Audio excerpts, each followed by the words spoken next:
series for the afternoon/evening. It's going to be after Mincha, sometimes 20 minutes. Today it's just a few minutes left till Ma'ariv, but I do want to continue. We're talking the laws of Shabbos from the very beginning of the Alter Rebbe Shulchan Aruch, and in it the Alter Rebbe is discussing the mitzvah to have pleasure on Shabbos, to enjoy Shabbos. And there's several components to enjoying it, but we're talking about the food. A person should have special food items that are a treat for him on Shabbos. Generally speaking, it's meat and wine is something which people enjoy. However, not in all cases is that so.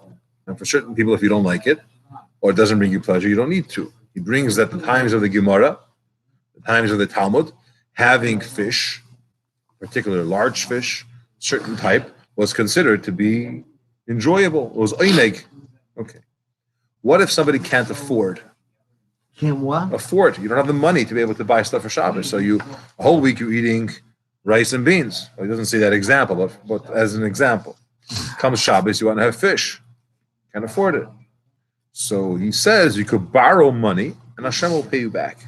Because when you spend money on Shabbos, it's not included in the allotted money that's meant for you for the year. And Rosh Hashanah, Hashem decides how much money each person is going to have for their needs, for their food, and so on. If you spend more on Shabbos, you will not lose out from that account. But he's clear that this only applies to borrowing money against possessions that you own. You want to collateralize something, that's fine. But don't go and just borrow money without any collateral against it. In other words, you have nothing to pawn out in case you don't have the money to pay back or whatever. That would be considered irresponsible. So borrowing, Hashem will repay. That's if you have a possession you're borrowing against. Not only that, but if you're a person who's receiving funds from the community fund, which gives people money who don't have, just food for Shabbos, you can't come over and say, look, I have enough food for my meals for the week, which the minimum there allotment would be 2 meals a day for 7 days. There's a week, 14 meals. You don't have the right to take from the charity money. It's for poor people. And if you have enough money for food for a week, then you don't take from that. You're not a recipient of those funds. However, what if you have enough for 14 days ahead of meals? You have 14 meals, 7 days, but you don't have enough for the delicacies for Shabbos. You cannot take from the fund, the charity fund. When you come over and you say, I need food for Shabbos, they'll say, 1 second, do you have food for the coming week? Well, sorry, we can't give you for that. Because there's a concept, better make your Shabbos mundane and don't have to beg people for help.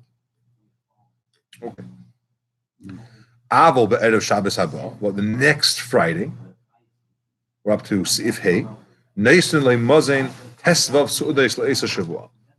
But now that he doesn't have any more, and next week he's coming to get money from the community fund, then they do give him, it's an interesting law, they give him 15 meals. Why 15? In order that on Shabbos, he should have a third meal. Because you get 2 meals a day. Shabbos, the mitzvah is to have 3 meals.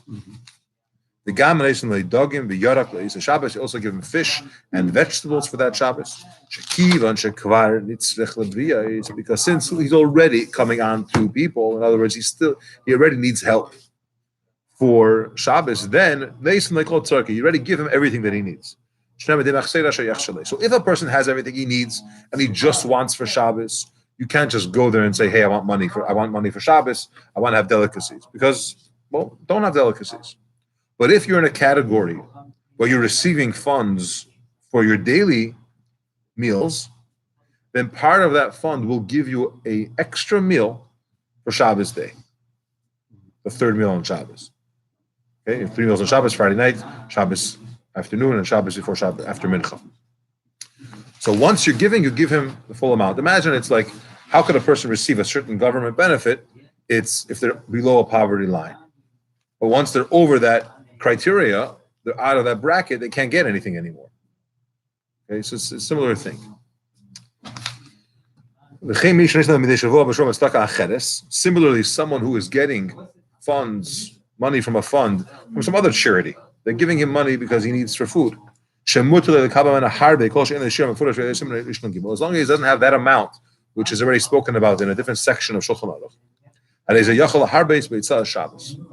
This person could add as much as he wants for Shabbos based on what they give him.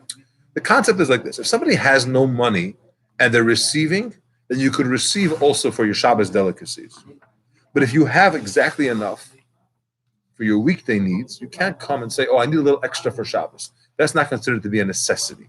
That's considered to be a luxury or an added bonus, and don't take from the Bria. So the Gemara talks about what does it mean giving a person charity in a mean way. The halacha is, the law is that what's considered a poor person, it's below 200 zuz. The person has less than that amount, he's considered to be poor. And the tithing that goes on, when someone comes along and says, I have to give 10% to poor people, who is poor? The times the Beis Hamikdash, from the agriculture, from your fields, from your produce, you gave certain amounts to the poor, certain amounts to the clay, and certain years to the Levi, and so on. What is the amount that you give for a who's considered to be poor? It's that below the 200 number. Now, what happens if he has 199? So you gave him one coin, and now you put him out of the poverty level. So now he can't ask anymore, but he doesn't really have much to live on because he has bare minimum. But the idea is that once a person is asking, once a person is needy, and they're in that category that they could take from the community fund, then you give them the full amount.